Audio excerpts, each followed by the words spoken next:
राम परमात्मने नमः।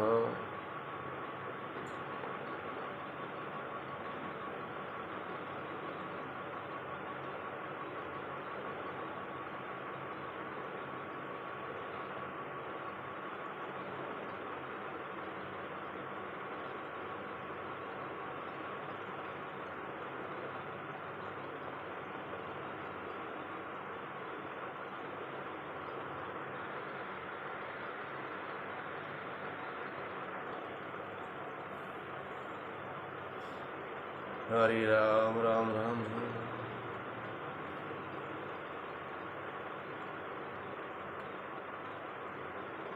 ओम श्री परमात्मने नमः। अष्टादशोऽध्यायः। अर्जुन वाच। अर्जुन बोले, हे महाबाहो, हे अंतर्यामी, हे वासुदेव, मैं संन्यास और त्याग के तत्व को पृथक पृथक जानना चाहता हूँ। श्री भगवान बोले, कितने ही पंडित जन तो काम्य कर्मों के त्याग को संन्यास समझते हैं तथा दूसरे विचार कुशल पुरुष सब कर्मों के फल के त्याग को त्याग कहते हैं। कई विद्वान एक ऐसा कहते हैं कि कर्म मात्र दोष युक्त हैं, इसलिए त्यागने के योग्य हैं, और दूसरे विद्वान ये कहते हैं कि यज्ञ दान और तप रूप कर्म त्यागने योग्य नहीं है। हे पुरुष श्रेष्ठ अर्जुन, संन्यास और त्याग इन दोनों में से पहले त्याग के विषय में तू मेरा निश्चय सुन, क्योंकि त्याग सात्विक राजस और तामस भेद से 3 प्रकार का कहा गया है। यज्ञ दान और तप कर्म त्याग करने के योग्य नहीं हैं, बल्कि वह तो अवश्य कर्तव्य हैं, क्योंकि यज्ञ दान और तप ये तीनों ही कर्म बुद्धिमान पुरुषों को पवित्र करने वाले हैं। इसलिए हे पार्थ, इन यज्ञदान और तप कर्मों को तथा और भी संपूर्ण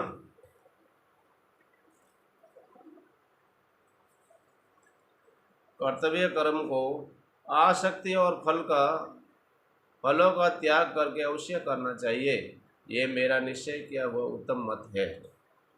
निश्चित और काम्य कर्मों का तो स्वरूप से त्याग करना उचित ही है, परंतु नियत कर्म का स्वरूप से त्याग करना उचित नहीं है। इसलिए मोह के कारण उनका त्याग कर देना तामस त्याग कहा गया है। जो कुछ कर्म है वह सब दुख रूप ही हैं। ऐसा समझकर यदि कोई शारीरिक क्लेश के भय से कर्तव्य कर्मों का त्याग कर दे तो वह ऐसा राजस त्याग करके त्याग के फल को किसी प्रकार भी नहीं पाता। हे अर्जुन, जो शास्त्र विहित कर्म करना कर्तव्य है, इसी भाव से आसक्ति और फल का त्याग करके किया जाता है, वही सात्विक त्याग माना गया है। जो मनुष्य अकुशल कर्म से तो द्वेष नहीं करता और कुशल कर्म में आसक्त नहीं होता, वह शुद्ध सत्वगुण से युक्त पुरुष संशय रहित बुद्धिमान और सच्चा त्यागी हैं। क्योंकि शरीरधारी किसी भी मनुष्य के द्वारा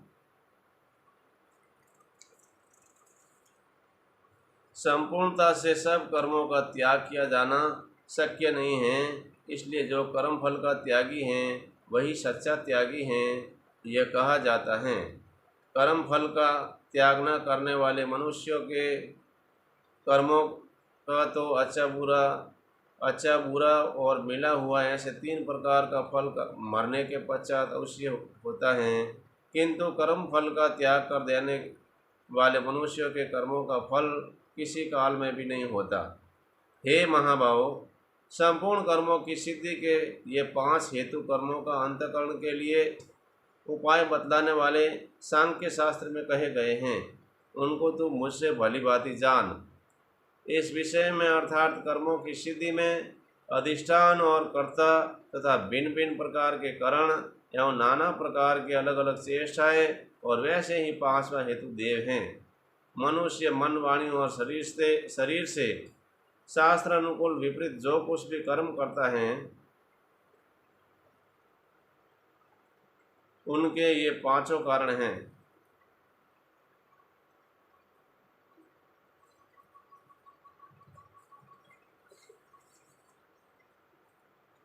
परंतु ऐसा होने पर भी जो मनुष्य अशुद्ध बुद्धि होने के कारण उस विषय में यानी कर्मों के होने में केवल शुद्ध स्वरूप आत्मा को कर्ता समझता है, वह मलिन बुद्धि वाला अज्ञानी यथार्थ यानी है जीव का त्यों नहीं जानता। जिस पुरुष के अंतःकरण में मैं करता हूँ ऐसा भाव नहीं है तथा जिसकी बुद्धि सांसारिक पदार्थों में और कर्मों में लिपायमान नहीं होती, वह पुरुष इन सब लोगों को मार कर भी वास्तव में न तो मारता है और न पाप से बंधता है। ज्ञाता, ज्ञान और ज्ञेय ये तीन प्रकार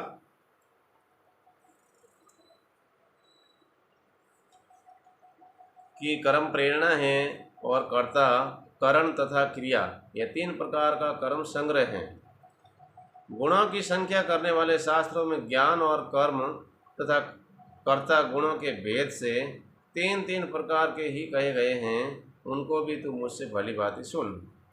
जिस ज्ञान से मनुष्य पृथक पृथक सब भूतों में एक अविनाशी परमात्मा भाव को विभाग रहित समभाव से स्थित देखता है, उस ज्ञान को तो तू सात्विक जान।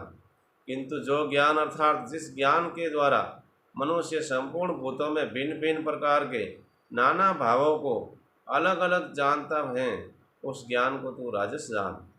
परंतु जो ज्ञान एक कार्य रूप शरीर में ही संपूर्ण के सदस्य आसक्त हैं तथा जो बिना युक्ति वाला तात्विक अर्थ से रहित और तुच्छ हैं, वह तामस कहा गया है।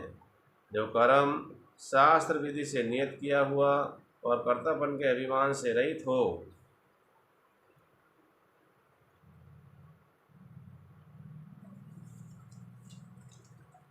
तथा फल न चाहने वाले पुरुषों द्वारा बिना राग द्वेष के किया गया हो, वह सात्विक कहा जाता है। परंतु जो कर्म बहुत परिश्रम युक्त होता है तथा भोगों को चाहने वाले पुरुषों द्वारा या अहंकार युक्त पुरुष द्वारा किया जाता है, वह कर्म राजस कहा जाता है। जो कर्म परिणाम हानि, हिंसा और सामर्थ्य को न विचार कर केवल अज्ञानता से प्रारंभ किया जाता है, वह तामस कहा जाता है। जो कर्म संग्रहित अहंकार के वचन न बोलने वाला, धैर्य और उत्साह से युक्त तथा कार्य के सिद्ध होने और न होने में हर्ष शोक आदि विकारों से रहित है, वह सात्विक कहा जाता है। जो कर्ता आसक्ति से युक्त कर्मों के फल को चाहने वाला और लोभी है तथा दूसरों को कष्ट देने के स्वभाव वाला, असुदाचारी और हर्ष शोक से लिप्त हैं, वह राजस कहा गया है। जो कर्ता अयुक्त शिक्षा से रहित, घमंडी, धूर्त और दूसरों की जीविका का नाश करने वाला तथा शोक करने वाला, आलसी और दृक्सूत्री हैं, वह तामस कहा जाता है। हे धनंजय, अब तो बुद्धिमान और धरती का भी गुणों के अनुसार तीन प्रकार का भेद मेरे द्वारा संपूर्णता से विभाग पूर्वक कहा जाने वाला सुन। हे भारत, जो बुद्धि प्रवृत्ति मार्ग और निवृत्ति मार्ग को, कर्तव्य और अकर्तव्य को, भय और अभय को, बंधन और मोक्ष को यथार्थ जानती हैं, वह बुद्धि सात्विक है। हे पार्थ, मनुष्य जिस बुद्धि के द्वारा धर्म और अधर्म को तथा कर्तव्य और अकर्तव्य को भी यथार्थ नहीं जानता, वह बुद्धि राजसी है। हे अर्जुन, जो तमोगुण से गिरी हुई बुद्धि अधर्म को भी धर्म है ऐसा मान लेती हैं तथा इसी प्रकार अन्य संपूर्ण पदार्थों को भी विपरीत मान लेती हैं, वह बुद्धि तामसी है। हे भारत, जिस अव्यभिचारिणी धारण शक्ति को से मनुष्य ध्यान योग के द्वारा मन, प्राण और इंद्रियों की क्रियाओं को धारण करता है, वह धृति सात्विकी है। परंतु हे प्रतापुत्र अर्जुन, फल की इच्छा वाला मनुष्य जिस धारण शक्ति के द्वारा अत्यंत आसक्ति से धर्म, अर्थ और कामों को धारण करता है, वह धारण शक्ति राजसी है। हे पारत, दुष्ट बुद्धि वाला मनुष्य जिस धारण शक्ति के द्वारा निंद्रा, भय, चिंता और दुख को तथा उन्मत्तता को भी नहीं छोड़ता अर्थात धारण किए रहता है, वह धारण शक्ति तामसी है। हे भरतश्रेष्ठ, अब 3 प्रकार के सुख को भी तुम मुझसे सुन। जिस सुख में साधक मनुष्य भजन, ध्यान और सेवा आदि के अभ्यास से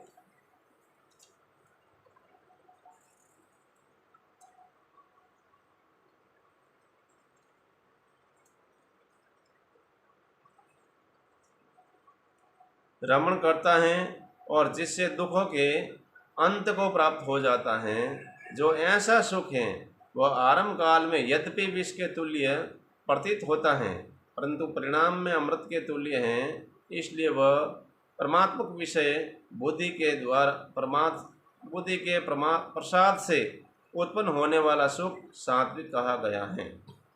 जो सुख विषय और इंद्रियों के सहयोग से होता है वह पहले भोग काल में अमृत के तुल्य प्रतीत होने पर भी परिणाम में विष के तुल्य है, इसलिए वह सुख राजस कहा गया है। जो सुख भोग काल में तथा परिणाम में भी आत्मा को मोहित करने वाला है वह निंद्रा, आलस्य और प्रमाद से युक्त उत्पन्न सुख तामस कहा गया है। पृथ्वी में या आकाश में अथवा देवताओं में तथा इसके सिवाय और कहीं भी ऐसा कोई भी सत्व नहीं है जो प्रकृति से उत्पन्न इन तीनों गुणों से रहित हैं।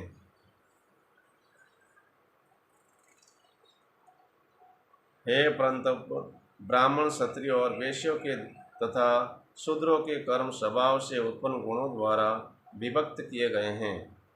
अंतःकरण का निग्रह करना, इंद्रियों का दमन करना, धर्म पालन के लिए कष्ट सहना, बाहर भीतर से शुद्ध रहना, दूसरों के अपराधों को क्षमा करना, मन, इंद्रिय और शरीर को सरल रखना, वेद शास्त्र, ईश्वर और परलोक आदि में श्रद्धा रखना, वेद शास्त्रों का अध्ययन अध्यापन करना और परमात्मा के तत्व का अनुभव करना, ये सब के सब ही ब्राह्मण के स्वाभाविक कर्म हैं। शूरवीरता, तेज, धैर्य, चतुरता और युद्ध में न भागना, दान देना और स्वामी भाव, ये सब के सब ही क्षत्रिय के स्वाभाविक कर्म हैं। खेती, गोपालन और क्रय विक्रय, सत्य व्यवहार, ये वैश्य के स्वाभाविक कर्म हैं तथा सब वर्णों की सेवा करना शूद्र का भी स्वाभाविक कर्म है। अपने अपने स्वाभाविक कर्मों में तत्परता से लगा हुआ मनुष्य भगवत प्राप्ति रूप परम सिद्धि को प्राप्त हो जाता है। अपने स्वाभाविक कर्मों में लगा हुआ मनुष्य जिस प्रकार कर्म करके परम सिद्धि को प्राप्त होता है उस विधि को तो सुन। जिस परमेश्वर से संपूर्ण प्राणियों की उत्पत्ति हुई है और जिससे यह समस्त जगत व्याप्त हैं, उस परमेश्वर की अपने स्वाभाविक कर्मों द्वारा पूजा करके मनुष्य परम सिद्धि को प्राप्त होता है। 80 प्रकार आचरण किए हुए दूसरों के धर्म से गुण रहित भी अपना धर्म श्रेष्ठ है, क्योंकि स्वभाव से नियत किए हुए स्वधर्म को पालन करता हुआ मनुष्य पाप को नहीं बनता।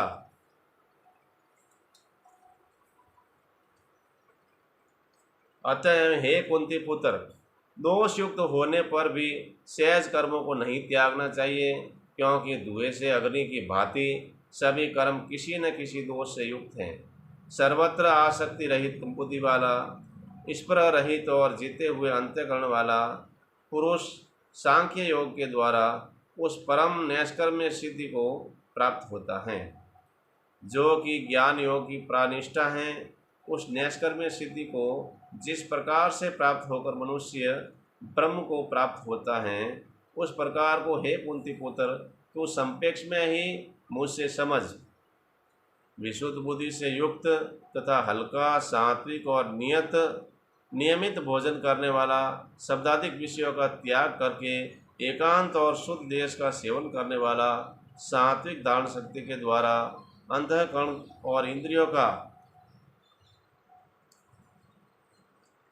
संयम करके मन, वाणी और शरीर को वश में कर लेने वाला, राग द्वेष को सर्वथा नष्ट करके भली भांति दृढ़ वैराग्य का आश्रय लेने वाला तथा अहंकार, बल, घमंड, काम, क्रोध और परिग्रह का त्याग करके निरंतर ध्यान योग के परायण रहने वाला, ममता रहित और शांति युक्त पुरुष सच्चिदानंद घन ब्रह्म में अभिन्न भाव से स्थित होने का पात्र होता है।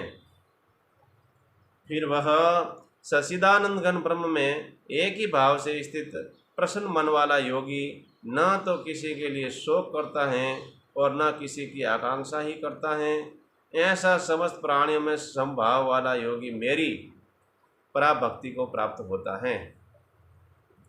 उस पराभक्ति के द्वारा वह मुझ परमात्मा को जो मैं जो हूँ और जितना हूँ ठीक वैसा का वैसा तत्व से जान लेता है तथा उस भक्ति से मुझको तत्व से जानकर तत्काल ही मुझ में प्रविष्ट हो जाता है। मेरे प्रायण हुआ कर्मयोगी तो संपूर्ण कर्मों को सदा करता हुआ भी मेरी कृपा से सनातन अविनाशी परम पद को प्राप्त हो जाता है। सब कर्मों को मन से मुझ में अर्पण करके तथा संबुद्धि रूप योग को अवलंबन करके मेरे प्रायण और निरंतर मुझ में चित्त वाला हो, उपयुक्त प्रकार से मुझ में चित्त वाला होकर तो मेरी कृपा से समस्त संकटों को अनायास ही पार कर जाएगा और यदि अहंकार के कारण मेरे वचन को न सुनेगा तो नष्ट हो जाएगा। अर्थात आराम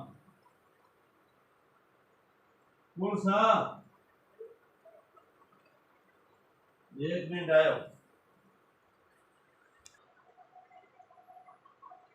सब कर्मों को मुझ में अर्पण करके तथा संपूर्ण रूप योग को अवलंबन करके मेरे प्रायण और निरंतर मुझ में चित्त वाला हो, उपयुक्त प्रकार से मुझ में चित्त वाला होकर तो मेरी कृपा से समस्त संकटों को अनायास ही पार कर जाएगा और यदि अहंकार के कारण मेरे वचनों को न सुनेगा तो नष्ट हो जाएगा, अर्थात परमार्थ से भ्रष्ट हो जाएगा।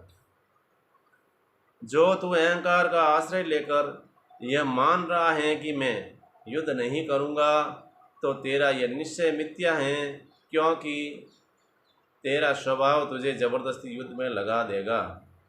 हे कुंती पुत्र, जिस कर्म को तू मोह के कारण करना नहीं चाहता उसको भी अपने पूर्वकृत स्वाभाविक कर्मों से बंधा हुआ परवश होकर करेगा। हे अर्जुन, शरीर रूप यंत्र में आरूढ़ हुए संपूर्ण प्राणियों को अंतर्यामी परमेश्वर अपनी माया से उनके कर्मों के अनुसार भ्रमण करवाता है। कराता हुआ सब प्राणियों के हृदय में स्थित है। हे भारत, तो सब प्रकार से उस परमेश्वर की ही शरण जा। उस परमात्मा की कृपा से ही तो परम शांति को तथा सनातन परम धाम को प्राप्त होगा। इस प्रकार यह गोपनीय से भी अति गोपनीय ज्ञान मैंने तुमसे कह दिया।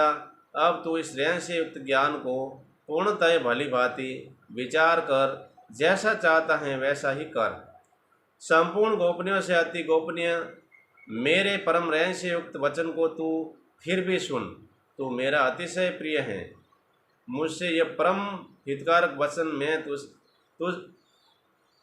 इससे यह परम हितकारक वचन मैं तुझसे कहता हूँ।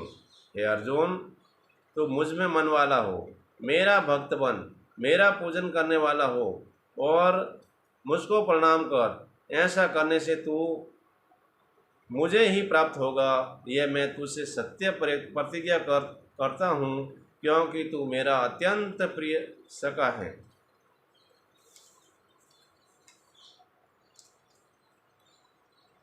संपूर्ण धर्मों को अर्थात संपूर्ण कर्तव्य कर्मों को मुझ में त्याग कर तू केवल एक मुझ सर्वशक्तिमान सर्वाधार परमेश्वर की ही शरण में आ जा। मैं तुझे संपूर्ण पापों से मुक्त कर दूंगा। तू शोक मत कर।